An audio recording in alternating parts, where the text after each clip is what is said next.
Voice of சாரதி சேனலுடைய subscribers எல்லாத்துக்கும் மிகப்பெரிய வணக்கம்ங்க. இன்னைக்கு நம்ம இந்த வீடியோல என்ன பார்க்க போறோம் அப்படின்னா, ஐசரி கணேஷ் பொண்ணோட வெட்டிங்க்கு நிறைய பிரபலங்கள் வந்திருந்தாங்க. அதில் முக்கியமாக பேச போகிற பொருள் ஜெயம் ரவி அண்ட் கெனிஷாங்க. ஆக்சுவலாக ஜெயம் ரவி பார்த்தீங்கன்னா டிவோர்ஸ் ஆயிருச்சு ஆர்த்தி கூட. அது மட்டும் இல்லாமல் இந்த வெட்டிங்க்கு வந்து பார்த்தீங்கன்னா ஜோடியாக வந்திருக்காங்க. பக்கத்தில் ஒரு பொண்ணு உட்காந்துருக்காங்களே, பொண்ணு வந்து கையை பிடிச்சி கூட்டிகிட்டு போகிறாரு, ஒன்றா உட்காராங்க, ரொம்ப ப்ரொடெக்ட் பண்ணுறாங்க. யாருன்னு கேட்குறப்ப தான் தெரிஞ்சிச்சு இவங்க சிங்கர் கெனிஷாங்க. ஆக்சுவலாக ஜெயம் ரவிக்கு டிவோர்ஸ் ஆகும்போது நிறைய பேர் வந்து இவங்களை சேர்த்து வச்சு பேசினாங்க, இந்த பொண்ணுனால தான் ஜெயம் ரவி டிவோர்ஸ் பண்ணிட்டாங்க அப்படின்ட்டு. அதுக்கு கெனிஷா வந்து பார்த்தீங்கன்னா கோபமாக, அது அவருடைய தனிப்பட்ட முடிவு, எனக்கும் அதுக்கும் சம்மந்தம் இல்லை அப்படின்னு கெனிஷா சொன்னாங்க. இப்போ பார்த்தீங்கன்னா டக்குன்னு இந்த மாதிரி ஜோடியாக வந்துட்டு போகிறாங்க. இது ஆல்மோஸ்ட் கிடையாதுங்க, கன்ஃபார்ம் ஆயிடுச்சு. ரெண்டு பேரும் பார்த்தீங்கன்னா இப்போ லிவிங் டுகெதரில் தான் இருக்காங்க.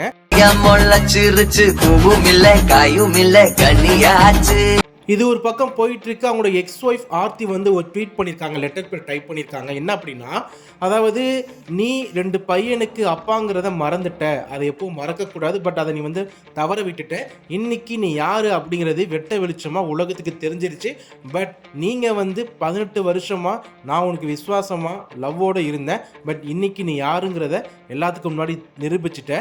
ஸோ இந்த மாதிரி நிறைய வார்த்தைகள் விட்டுருக்காங்க. அதுக்கப்புறம் பார்த்தீங்கன்னா, நான் எப்போவுமே ஆர்த்தி ரவி அந்த பட்டத்தோட இருக்கிறேன். சட்டப்படியான விமர்சனங்கள், சட்டப்படியான முடிவுகள் வர வர நான் காத்திருப்பேன். 2 பசங்களுக்காக நான் வாழணும், வேற என்ன பண்றது. ஸோ இந்த மாதிரி சொல்லி கொஞ்சம் ஒரு மாதிரி ஒன்று எப்படி சொல்றதுன்னா, ஒரு அட்டென்ஷன் கிரியேட் பண்ற மாதிரி இருந்தாலுமே அவங்களுடைய பெயின் கொஞ்சம் புரியுதுங்க. அது எவ்வளவு உண்மையோ பொய்யும் தெரியாது. என்ன இருந்தாலும் டிவோர்ஸ் ஆயிருச்சு, யார் மேல தப்புன்னு நமக்கு தெரியாது. அது அவங்களுடைய தனிப்பட்ட ஒரு பர்சனல் லைஃபுங்க. பட் இருந்தாலும் ஒரு பப்ளிக் ஃபிகர்னால அவங்களே வெட்ட வெளிச்சமா எல்லாத்தையும் சொல்லிட்டாங்க. பட் இந்த மாதிரி நேரத்தில் ஜெயம் ரவி ஒரு பொண்ணு கூட இந்த மாதிரி பேரிங்க வந்து போறது பார்த்தீங்கன்னா எல்லாருமே முணுமுணுத்தாங்க. அது வந்து எப்படி எடுத்துக்கலாம்னா, சொல்லாமல் சொல்லிட்டாங்க, என்னுடைய அடுத்த செகண்ட் லைஃப்க்கு மூவ் ஆகிட்டேன். ஸோ இதுக்காக தான் அவர் இந்த சமயத்தில் இந்த ஃபங்க்ஷனில் வந்து சொல்லாமல் எல்லாத்துக்கும் சொல்லிட்டு போயிட்டே இருந்தார்.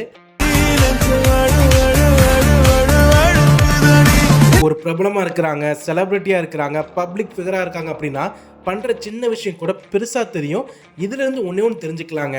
நமக்கு வந்து ஒருத்தவங்க லைஃப்குள்ளே போயிட்டு அது லைஃப் பிடிக்கலை, அது 18 வருஷமோ 20 வருஷமோ ஒத்து வரலையா, டிவோர்ஸ் பண்ணிட்டாங்க. டிவோர்ஸ் பண்ணிவிட்டு சிங்கிளாக இருக்க வேண்டிய அவசியம் கிடையாது. ஏன்னா அது அவங்களுடைய விருப்பம். இப்போ ஜெயம் ரவி அடுத்த லைஃப்க்கு மூவ் ஆகிட்டாங்க. அதுக்கப்புறம் என்ன வேணால் நடக்கலாம், இது அவங்களுடைய தனிப்பட்ட விஷயம். அதான் நம்ம மறுபடியும் சொல்ல முடியும். அதுக்கப்புறம் கட் மீடியா இந்த யூடியூப் சேனலில் கார்ட்டூன் சம்மந்தப்பட்ட எல்லா என்டர்டெயின்மெண்ட்டான விஷயம் இருக்குது. நல்லா ஃபன்னாகவும் இருக்குது, ஒரு இன்ஃபர்மேட்டிவாக இருக்குது. கண்டிப்பாக ஃப்ரீயாக இருந்தால் செக் பண்ணி சப்போர்ட் பண்ணுங்கள்.